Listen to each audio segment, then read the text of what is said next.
El teléfono temblaba en mi mano como si estuviera vivo. Y marqué el número de Pablo con el corazón latiendo tan fuerte que pensé que se rompería el pecho. Papá se está muriendo, le dije en cuanto contestó. Mi voz un hilo roto que se deshacía en el aire cargado de humo de cigarrillo de la cocina de mi casa en Salamanca. Y entonces, en ese instante, su silencio al otro lado de la línea no fue solo una pausa. Fue el principio del fin de todo lo que creía saber sobre mí mismo. Sobre mi familia y sobre el amor que nunca me atreví a nombrar. Salamanca era esa ciudad de piedra dorada que siempre me había parecido un sueño eterno, con sus plazas empedradas y sus fachadas platerescas que contaban historias de siglos pasados. Nací aquí, en el corazón de Castilla y León, donde el Duero serpentea perezoso y las campanas de la Catedral Nueva repican como recordatorios de que el tiempo no perdona. Mi nombre es José, y a los 28 años, aún vivía en la sombra de mi padre, un hombre de 65 que había construido su vida sobre el orgullo de un linaje de labradores extremeños, endurecido por la posguerra y templado en las tabernas donde se bebía vino tinto y se hablaban verdades a medias. Él era Antonio, el patriarca inquebrantable, que nunca había dicho te quiero sin un gruñido previo, y que veía en mí no a un hijo, sino a un heredero de su legado de hombría castellana. Todo empezó una noche de octubre, cuando las hojas de los castaños en la plaza de las Úrsulas caían como confeti melancólico. Mi padre había sufrido un infarto en el campo, regando los viñedos que bordean la ciudad, esos mismos que le daban el vino áspero que tanto le gustaba. Lo encontré tirado junto al tractor, el rostro ceniciento bajo el sombrero calañés, y en ese momento, el pánico me cegó. Llamé a la ambulancia, pero mientras esperábamos, mi mente voló a Pablo. ¿Por qué él? Porque Pablo era el único amigo que mi padre respetaba de verdad, el que había aparecido en nuestra vida como un fantasma benévolo 5 años atrás. Lo conocí en la Universidad de Salamanca, en una clase de literatura del siglo de oro, donde él, con su acento andaluz ronco y su risa que llenaba el aula como un fandango, me había salvado de un suspenso en un examen sobre Quevedo. Desde entonces, Pablo había sido el confidente de mi padre en sus tardes de dominó en el bar El Rincón del Poeta, hablando de fútbol y de las corridas de toros en las ferias de septiembre. Pero yo no sabía nada de Pablo, no de verdad. Solo que era guapo de esa manera que duele, con ojos verdes como los olivares de Jaén, de donde venía, y un cuerpo forjado en las playas de la Costa del Sol antes de mudarse al norte para estudiar. Yo, en cambio, era el típico salmantino, delgado, de piel pálida por las largas noches de estudio en la biblioteca de la Universidad Pontificia, con un secreto que me carcomía por dentro desde que tenía 16 años y vi a un compañero de instituto cambiarse en el vestuario del equipo de baloncesto. Ese secreto se llamaba atracción por los hombres, y lo guardaba como un hereje en la España de los Reyes Católicos, temiendo el fuego de la mirada de mi padre, que una vez, borracho de orujo, me había dicho, un hombre de verdad no se acuesta con sombras, José. Se casa, tiene hijos y muere con la conciencia limpia. Cuando Pablo llegó al hospital clínico esa misma noche, el olor a desinfectante y a miedo me golpeó como una ola. Entró en la habitación de cuidados intensivos con su chaqueta de cuero gastada y una bolsa de naranjas de su tierra, como si supiera que mi padre necesitaba un pedazo de sol andaluz para no rendirse. Tranquilo, José, me dijo, poniéndome una mano en el hombro que quemó como una brasa. Su toque fue breve, pero suficiente para que mi pulso se acelerara, traicionándome. Nos quedamos allí, velando a mi padre mientras las máquinas pitaban su ritmo irregular, y en la penumbra, Pablo me contó anécdotas de su infancia en Úbeda, de fiestas con vino y guitarra, de un abuelo que le enseñó a torear con un trapo rojo. Yo lo escuchaba, hipnotizado por la forma en que su boca se curvaba al pronunciar palabras como soleao, duende, y por primera vez en mi vida, sentí que el peso de mi secreto podría aligerarse si solo me atreviera. Los días siguientes fueron un torbellino de visitas al hospital y de preparar la casa para lo peor. Mi madre, Rosa, una mujer menuda de ojos tristes que había sacrificado su juventud por el matrimonio arreglado de sus padres, rezaba el rosario en la cocina, invocando a la Virgen de la Vega, patrona de Salamanca. Yo, meanwhile, me perdía en las calles antiguas, caminaba por la Rua Mayor, pasando bajo los arcos de la Casa de las Conchas, buscando en las sombras una respuesta a por qué Pablo se quedaba tanto tiempo. Él cocinaba para nosotros, paella con azafrán que olía a mar lejano, tortilla de patatas crujiente como la que mi abuela hacía en las matanzas, y en esas noches, sentados en el salón con la tele murmurando noticias sobre la crisis económica que azotaba España, nuestras rodillas se rozaban accidentalmente bajo la mesa. Cada roce era una descarga, un recordatorio de que mi cuerpo no mentía, aunque mi mente gritara que era pecado, que era debilidad. Una semana después del infarto, mi padre estabilizó. Lo llevaron a una habitación común, y allí, con el sol filtrándose por las persianas como rayos de misericordia, Pablo y yo tuvimos nuestra primera conversación real a solas. Estábamos en el pasillo, fumando un cigarrillo robado de la reserva de mi padre, un vicio que compartíamos en secreto. Tu viejo es duro como una encina, dijo Pablo, exhalando el humo hacia el techo. Me recuerda a mi padre, que Dios lo tenga en su gloria.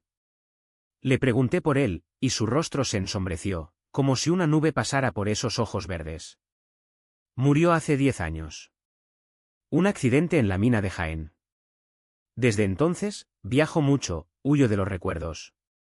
No dijo más, pero en ese silencio, sentí una grieta en su armadura, y quise llenarla con mis palabras, con mis manos. En cambio, solo le di las gracias por venir, y él sonrió de esa manera que me desarmaba, por ti, José. Por ti lo que sea. Esa noche, en mi habitación del piso de la calle Libreros, no pude dormir. El viento otoñal aullaba contra las ventanas, trayendo ecos de las procesiones de Semana Santa que aún resonaban en mi memoria. Me tumbé en la cama, mirando el techo agrietado, y por primera vez, permití que mi mente vagara libre hacia Pablo, imaginando su piel bajo la camisa, el sabor de su boca si algún día. No, me detuve.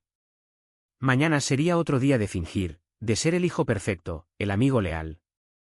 Pero el destino, ese cabrón caprichoso que en España llamamos la fatalidad, tenía otros planes. Al amanecer, recibí una llamada que lo cambió todo.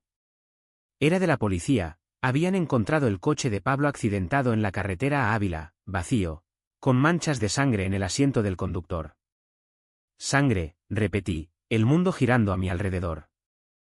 Mi padre, aún débil en la cama del hospital, murmuró algo sobre malditas sombras, y yo supe, en lo más hondo de mi ser, que el secreto de Pablo no era solo suyo. Era nuestro. Y que llamarlo por mi padre había desatado una tormenta que nos arrastraría a ambos al abismo. Corrí al hospital con el corazón en un puño. El tráfico de Salamanca un caos de claxones y peatones apresurados bajo la lluvia fina que empezaba a caer, como lágrimas del cielo. Mi padre, incorporado en la cama con el monitor pitando su pulso errático, me miró con esos ojos hundidos que siempre habían juzgado sin piedad. ¿Qué pasa, hijo? ¿Es Pablo? Ese chico. Siempre trayendo problemas. Sus palabras fueron un puñetazo, porque en ellas había algo más que preocupación, había conocimiento, un velo de secreto que se rasgaba despacio. Le conté lo del accidente, y él se calló, mirando por la ventana hacia las torres de la clerecía, como si rezara a los santos por un milagro que no merecíamos ninguno. La policía me citó en la comisaría de la Plaza del Peso, un edificio austero de los años 70 que olía a café rancio y burocracia. El inspector, un tipo con bigote canoso y acento leonés, me mostró fotos del coche, un Seat León rojo destrozado contra un guardarraíl, las ruedas aún girando en el aire como en una película de Almodóvar. Tu amigo se volatilizó. No hay cuerpo, pero la sangre es suya, según los primeros análisis. ¿Sabes de enemigos? Deudas. Negué con la cabeza, pero en mi interior, un nudo se apretaba. Pablo no era de deudas, era de pasiones contenidas, de miradas que duraban un segundo de más. ¿Y si su huida tenía que ver conmigo? ¿Con esa tensión que flotaba entre nosotros como el humo de un incienso en la catedral? Pasaron 2 días de agonía. Mi madre organizó una novena en la parroquia de San Sebastián, donde las velas parpadeaban como almas en pena, y los vecinos chismorreaban sobre el andaluz misterioso que siempre rondaba la casa. Yo, meanwhile, rebuscaba en mi teléfono los mensajes de Pablo: cuídate, José, que el vino solo no cura, o tu padre me debe una revancha en el dominó. Nada que delatara el abismo que se abría bajo sus pies. Entonces, la tercera noche, sonó el timbre a medianoche. Abrí la puerta empapado en sudor frío, y allí estaba él, Pablo, con un corte en la frente vendado a medias, la chaqueta rasgada y los ojos rojos de quien ha llorado en la oscuridad de las carreteras secundarias. Lo siento, murmuró, entrando sin permiso, como si la casa fuera suya. Lo abracé sin pensarlo, sintiendo su cuerpo temblar contra el mío, el olor a tierra mojada y a colonia barata que me embriagaba. Nos sentamos en la cocina, bajo la luz amarilla de la bombilla que colgaba como una guillotina. Y me lo contó todo. O al menos, eso creí entonces. El accidente no había sido tal, lo habían embestido a propósito. Un coche negro sin matrícula que lo sacó de la carretera cerca de Peñaranda. Alguien me sigue, José. Desde Jaén. ¿Es complicado?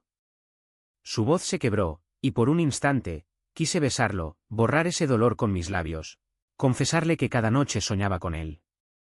Pero en cambio, le serví un vaso de vino de la Ribera del Duero, y le pregunté, ¿por qué yo? ¿Por qué viniste aquí por mi padre? Él bajó la mirada, jugueteando con el borde del vaso. Porque tu padre me lo pidió. Hace años, cuando nos conocimos en ese bar. Me dijo que si algo le pasaba, que te cuidara a ti. José es frágil, me confesó una noche de borrachera. No como tú, que pareces de granito. Reí amargamente, porque mi padre nunca me había visto así, frágil, sí, pero no por debilidad, sino por el peso de un amor prohibido que me ahogaba. Pablo prosiguió, su acento andaluz tiñendo las palabras de calidez sureña, y porque tú. Tú eres especial, José. Desde la uni, cuando te vi recitando a Góngora con esa pasión que te ponía la cara roja. Me enamoré entonces, pero nunca dije nada. Temía arruinarlo todo. Sus palabras fueron un rayo. Me quedé helado, el vino atragantándome en la garganta. ¿Enamorado? ¿De mí? En Salamanca, donde las murallas medievales encierran secretos como los míos, esa confesión era un escándalo en potencia. Lo miré, y vi en sus ojos el mismo miedo que yo cargaba, el de ser dos hombres en una tierra de machismo ancestral, donde el amor gay se susurra en los callejones oscuros de la calle Bordadores, no se grita a los cuatro vientos. Yo también, susurré, y nos besamos allí, en la cocina de mi infancia, con el reloj de pared marcando las horas como un juez inexorable. Fue un beso torpe al principio, lleno de dientes y urgencia, pero luego se suavizó, como el Duero en primavera, y sentí por primera vez que el mundo tenía sentido. Aquellos días fueron un idilio robado. Mi padre aún en el hospital, recuperándose con visitas diarias de fisioterapeutas y rezos de mi madre, nos dio un respiro. Pablo y yo exploramos Salamanca como amantes clandestinos, paseos al amanecer por los huertos de Calisto y Melibea, donde el jardín de los aguardos susurraba promesas eternas, cenas en mesones escondidos de la plaza del mercado, compartiendo jamón ibérico y confidencias sobre nuestras infancias rotas. Él me habló de su madre, una gitana que vendía flores en el mercado de Jaén y que lo había criado sola tras la muerte de su padre, y yo, de las noches en que me escapaba al convento de San Esteban para llorar en silencio, pidiendo perdón a un Dios que parecía sordo. Nuestro amor crecía como la hiedra en las fachadas renacentistas, tenaz, entrelazado, pero frágil ante el primer viento fuerte. Sin embargo, las sombras acechaban. Una tarde, mientras Pablo dormía en mi cama, su cuerpo desnudo una escultura de Miguel Ángel bajo las sábanas, recibí una carta anónima en el buzón. Papel amarillento, letra temblorosa, pregúntale a tu amigo por el secreto de tu padre. No todo es lo que parece en esta familia de hipócritas. El corazón me latió con furia, y desperté a Pablo con manos temblorosas. Él leyó la nota, palideciendo como un fantasma. Es él, dijo. ¿Quién? El hombre que me embistió. Alguien del pasado. Del pasado de tu padre. No entendí, pero en ese momento, el teléfono sonó, era el hospital. Mi padre había empeorado. Una recaída, murmuró el médico, y corrimos hacia allí, dejando la carta como una bomba de relojería. En la habitación, mi padre yacía conectado a tubos, su pecho subiendo y bajando con esfuerzo. Me miró al entrar, y luego a Pablo, con una expresión que era mitad gratitud, mitad odio. Hijo, croó, tienes que saberlo antes de que sea tarde. Pablo no es solo un amigo. ¿Es mi hijo? El mundo se derrumbó. Pablo, el hombre que amaba, era mi medio hermano. Un bastardo de una aventura de mi padre en Jaén, hace 30 años. La habitación giró, y en medio del pitido de las máquinas, oí el eco de mi propia risa histérica. Había llamado a un hermano por mi padre, y en el proceso, había despertado un amor prohibido que nos condenaría a todos. El silencio que siguió a la confesión de mi padre fue más ensordecedor que las campanas de la Torre del Clavo, repicando a gloria. Pablo se había quedado inmóvil junto a la puerta, su rostro una máscara de piedra tallada en las canteras de Villamayor, las mismas que daban a Salamanca su brillo dorado. Yo, sentado al borde de la cama, sentía náuseas subiendo por mi garganta como bilis amarga. Hijo, repetí, la palabra un veneno en mi lengua. Mi padre, con los ojos vidriosos por la morfina, asintió débilmente. Sí, José. Hace 30 años, en un viaje de negocios a Jaén. Tu madre no lo sabe. Nadie. La madre de Pablo. Era una florista, una belleza gitana que me hechizó en una feria. Él nació 9 meses después, y yo. Yo lo abandoné. Pero cuando lo conocí aquí, en la uni, lo supe. Lo supe por la forma en que fruncía el ceño, igual que yo. Pablo soltó un sollozo ahogado, cubriéndose la boca con la mano, y salió corriendo del hospital, dejando tras de sí el eco de sus botas en el pasillo de linóleo. Corrí tras él, gritando su nombre bajo la lluvia que ahora caía a cántaros, convirtiendo las calles de Salamanca en ríos de desesperación. Lo alcancé en la Plaza Mayor, bajo el ayuntamiento renacentista, donde los turistas se guarecían con paraguas como setas multicolores. Es mentira, le grité, pero él se giró, los ojos llameantes. No lo es, José. Lo supe hace 2 años, cuando tu padre me contó la verdad en una de esas noches de dominó. Me pagó estudios, me dio un techo. Pero nunca un abrazo de padre. ¿Y ahora, esto? ¿Amarnos como hermanos? Es una jodida broma del destino, como en esas zarzuelas que tanto te gustan. Nos abrazamos allí, en medio de la plaza, ajenos a las miradas curiosas de los salmantinos que pasaban con sus abrigos empapados. Su cuerpo contra el mío era un consuelo y una tortura, el amor que había florecido en secreto ahora se marchitaba bajo el peso de la sangre compartida. Regresamos al hospital en silencio, empapados hasta los huesos, y encontramos a mi madre rezando junto a la cama de mi padre. Ella, con su pañuelo negro de viuda prematura, nos miró con sospecha. ¿Qué pasa aquí? ¿Por qué esa cara, José? Mi padre, exhausto, agitó la mano. Déjalos, Rosa. Es cosa de hombres. Pero en sus ojos, vi el arrepentimiento, el peso de décadas de mentiras que ahora nos aplastaban a todos. Aquella noche, Pablo y yo nos refugiamos en mi piso, bebiendo coñac del viejo armario de mi abuelo para ahogar el dolor. Hablamos hasta el alba, desentrañando el nudo gordiano de nuestra historia. Él me contó cómo mi padre lo había buscado tras la muerte de su madre, 5 años atrás, una carta anónima, un encuentro en un café de la calle Zamora, y la promesa de silencio a cambio de ayuda económica. Me dijo que eras mi medio hermano, pero que nunca lo supieras. Protégelo, me pidió. Es todo lo que tengo de bueno en esta vida. Yo lloré entonces, por primera vez desde la muerte de mi abuela, lágrimas saladas que sabían a traición. ¿Cómo podía amar a un hombre que compartía mi sangre?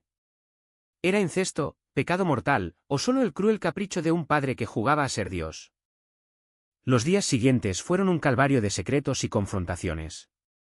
Mi padre se recuperó lo suficiente para volver a casa, pero el ambiente era un polvorín. Mi madre, oliendo la podredumbre, interrogó a mi padre en la cocina mientras preparaba el cocido montañés, su especialidad de los domingos. «Antonio, ¿qué escondes con ese chico?» Lo vi besarte la mano como un hijo. Él gruñó, negándolo todo, pero yo sabía la verdad, y Pablo también.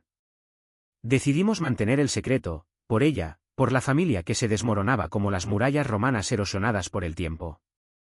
Pero el amor no se apaga con decretos. En las noches, cuando mi padre dormía drogado y mi madre velaba en la salita con la tele puesta en la RTVE, Pablo y yo nos escapábamos al puente romano, sentados en el pretil mirando el Tormes fluir negro bajo la luna. Allí, nos besábamos con furia, como si cada roce pudiera borrar la línea de sangre que nos unía y separaba. Sin embargo, la carta anónima no era un fantasma aislado. Llegaron más, fotos granuladas de mi padre con la madre de Pablo en una romería de Jaén, recortes de periódico sobre un escándalo minero donde el abuelo de Pablo había muerto, y donde mi padre había invertido dinero sucio. «¿Quién coño eres tú para juzgarnos?», le gritó Pablo a la nada una mañana, rompiendo una copa contra la pared de mi habitación. Sospechábamos de un primo lejano de su madre, un gitano resentido que andaba en tramas de usura en el sur. Pero el verdadero veneno era interno. Mi padre, en un arrebato de conciencia, confesó que había financiado la educación de Pablo no solo por culpa, sino para redimir su pecado. En esta España católica, hijo, los bastardos no heredan el cielo, me dijo una tarde en el huerto, podando las parras con manos temblorosas. Pero tú eres puro. No lo manches con sombras. Esa palabra, sombras, me enfureció. Era su código para lo gay, para lo que yo era en secreto. Y en ese momento, exploté, le conté todo, el amor por Pablo, el beso en la plaza, el deseo que me consumía. Su rostro se contorsionó en una máscara de horror y rabia. Eres un monstruo. Un maricón en mi casa. Y con mi propio hijo. Me abofeteó, el sonido ecoando como un trueno en la quietud del campo, y yo huí, sangrando no del labio, sino del alma. Corrí a buscar a Pablo, que estaba en la biblioteca de la universidad, estudiando un tomo polvoriento de Lorca, el poeta mártir de lo prohibido. Le conté, y él, con lágrimas en los ojos, me abrazó. No somos monstruos, José.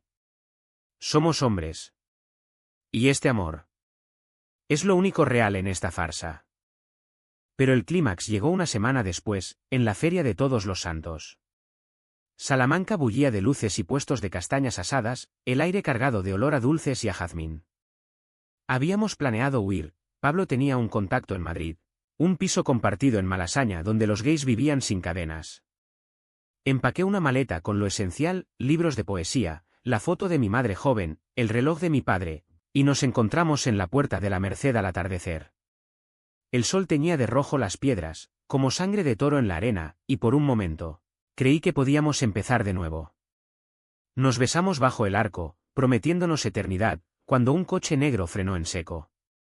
Del interior salió un hombre fornido, con cicatrices en las manos y acento gitano puro, el tío de Pablo, el que enviaba las cartas.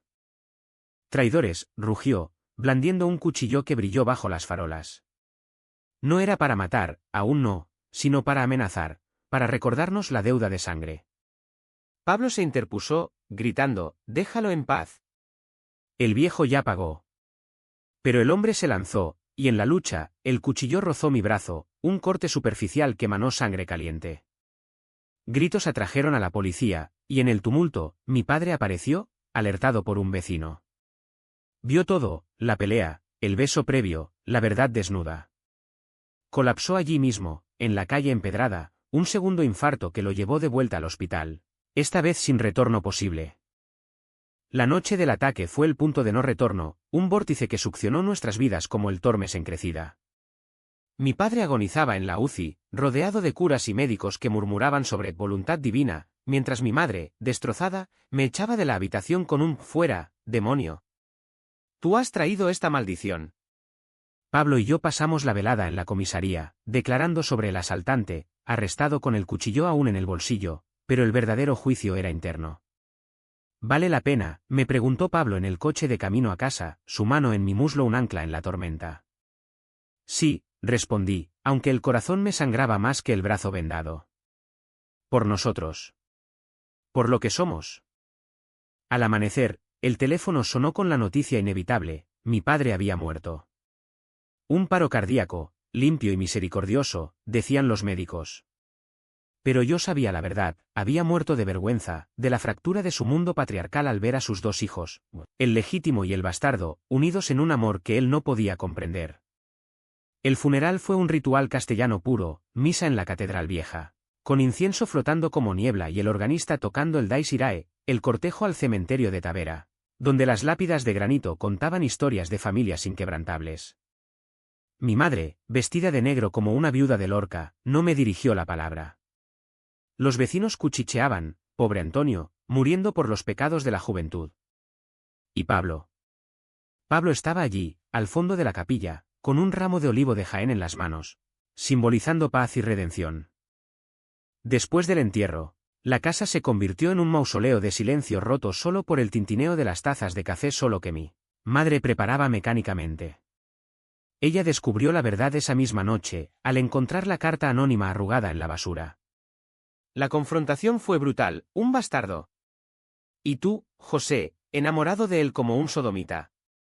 Gritó tanto que los vecinos del bloque debieron oírlo, y en su rabia, me echó de casa con una maleta improvisada y un «no vuelvas hasta que espíes tus culpas ante Dios». Pablo me recogió en la calle, bajo la lluvia que no cesaba, y nos fuimos a su piso temporal en la calle San Justo. Un cuchitril con vistas a los tejados de tejas rojas que Salamanca regalaba al amanecer. Allí, en esa guardilla con olor a libros viejos y a humo de porros compartidos, reconstruimos nuestra vida pedazo a pedazo. Hablábamos horas, de cómo el secreto de mi padre nos había unido en vez de separarnos, de cómo el incesto de sangre no manchaba el amor del alma. En Andalucía, decimos que el duende no pregunta por genealogías, murmuraba Pablo, citando a su madre gitana. Y yo reía, besándolo hasta que el mundo se reducía a su piel. Pero el dolor no se iba, sueños donde mi padre me maldecía desde la tumba, noches en que mi madre llamaba llorando, pidiendo perdón a medias por su dureza. Es la vergüenza, hijo. En esta tierra, el honor es todo. Meses después, en la primavera cuando los cerezos del campo de San Francisco florecían como promesas, llegó el alto trago. El testamento de mi padre, leído en el notario de la Plaza de la Libertad, nos dejó a Pablo y a mí como herederos iguales, la casa, los viñedos, una suma que nos permitiría empezar de cero. Mi madre protestó, gritando de injusticia divina, pero el abogado, un viejo amigo de la familia, citó las cláusulas irrefutables. Antonio quería redimirse, nos dijo en privado. Sabía que su muerte os uniría, no os rompería. Fue su último acto de amor torcido, legarnos no solo bienes, sino la libertad de ser quienes éramos. Pablo y yo decidimos quedarnos en Salamanca, no huir. Compramos un piso pequeño en el barrio del Seminario, cerca de la universidad donde todo empezó, y abrimos una librería café llamada Sombras Doradas, un homenaje a las fachadas platerescas y a los secretos que iluminan. Mi madre, con el tiempo, visitó una vez, trajo dulces de la abuela y se sentó en una esquina, observando cómo atendíamos a clientes, parejas mixtas, turistas queer, salmantinos curiosos. No dijo mucho, pero al irse, dejó una nota: perdóname, José. ¿Y a tú? A Pablo. Rezad por mí. Murió 2 años después, en paz, con una foto nuestra en su mesilla. Hoy, a los 33, camino por la Plaza Mayor con Pablo de la mano, sin miedo. Salamanca nos ha visto nacer, sufrir, amar. Llamé a un amigo por mi padre, y todo cambió, de la traición nació la verdad, del incesto el amor más puro. En esta España de transiciones y orgullos tardíos, donde las banderas arcoíris ondean en las fiestas del orgullo salmantino, hemos encontrado nuestro duende. Y si el destino es caprichoso, que lo sea, al menos, ahora bailamos al son de su música.